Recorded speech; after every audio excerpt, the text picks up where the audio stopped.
De problemen bij handbalclub Limburg Lions worden steeds groter. Nadat de club uit Sittard-Geleen vorige week failliet werd verklaard, heeft de Handbalbond nu de licentie van Lions ingetrokken. En daardoor kan de landskampioen niet meer deelnemen aan de Nederlandse competitie. We gaan naar Maurice Jessen op de redactie. Maurice, vanwaar dit besluit?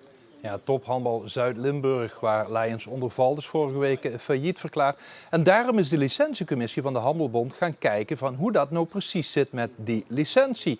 En uiteindelijk hebben ze besloten om de handbalclub niet te laten deelnemen aan de Handbal NL League, die over 4 weken gaat starten.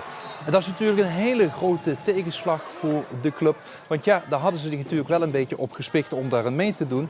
Ja, een exacte motivatie waarom ze de licentie niet krijgen, dat heeft de Handbalbond niet gegeven. Ergens in de reglementen staat wel dat als een handbalclub een faillissement heeft, zoals het bij de Lions is, dan kan de licentiecommissie besluiten om de club niet te laten deelnemen. En dat is dan ook nu gebeurd. Ja, Maurice, hoe heeft de club zelf gereageerd op het nieuws? Ja, ik heb met een aantal bestuursleden gesproken. Ja, die zijn natuurlijk ontzettend verslagen dat ze dit probleem er ook nog eens een keertje bij hebben. Ze hebben ook aangegeven dat ze meteen in beroep willen gaan tegen deze beslissing van de licentiecommissie. Alleen dat is op dit moment niet gemakkelijk, want ze weten niet waarom die licentie is ingetrokken. Dat willen ze natuurlijk wel heel erg graag hebben, want voor 5 maart moet dat beroep helemaal compleet zijn om een kans van slagen te hebben. Het moet weer helemaal opnieuw beginnen bij de bestuursleden, want vorige week sprak ik Evert Hoiting, een van de bestuursleden. En hier hadden ze totaal niet op gerekend dat ze geen nieuwe licentie zouden krijgen. Wat het NAV heeft gezegd, en dan gaat het over de competitieleider Maarten Jan de Koning, die zegt van luister, we willen jullie gewoon in de competitie houden. Maar er is dan een onafhankelijke licentiecommissie, die kan daar wat van vinden. Maar ook daarin hebben wij contact met de mensen en die zeggen ook van ja, wij willen wel graag dat jullie blijven handballen. Maar ook die mensen moeten natuurlijk juridisch een goede beslissing nemen. Ja, Maurice, de landskampioen gaat de landstitel zonder licentie dus niet kunnen verdedigen. Wat betekent dat voor de competitie?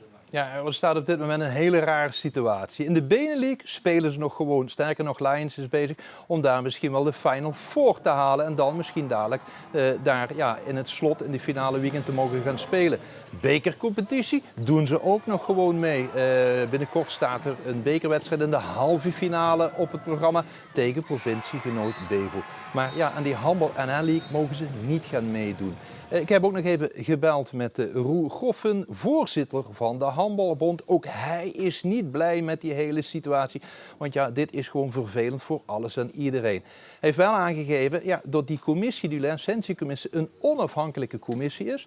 De strijd of Lions dat beroep gaat winnen, is een strijd tussen de handbal,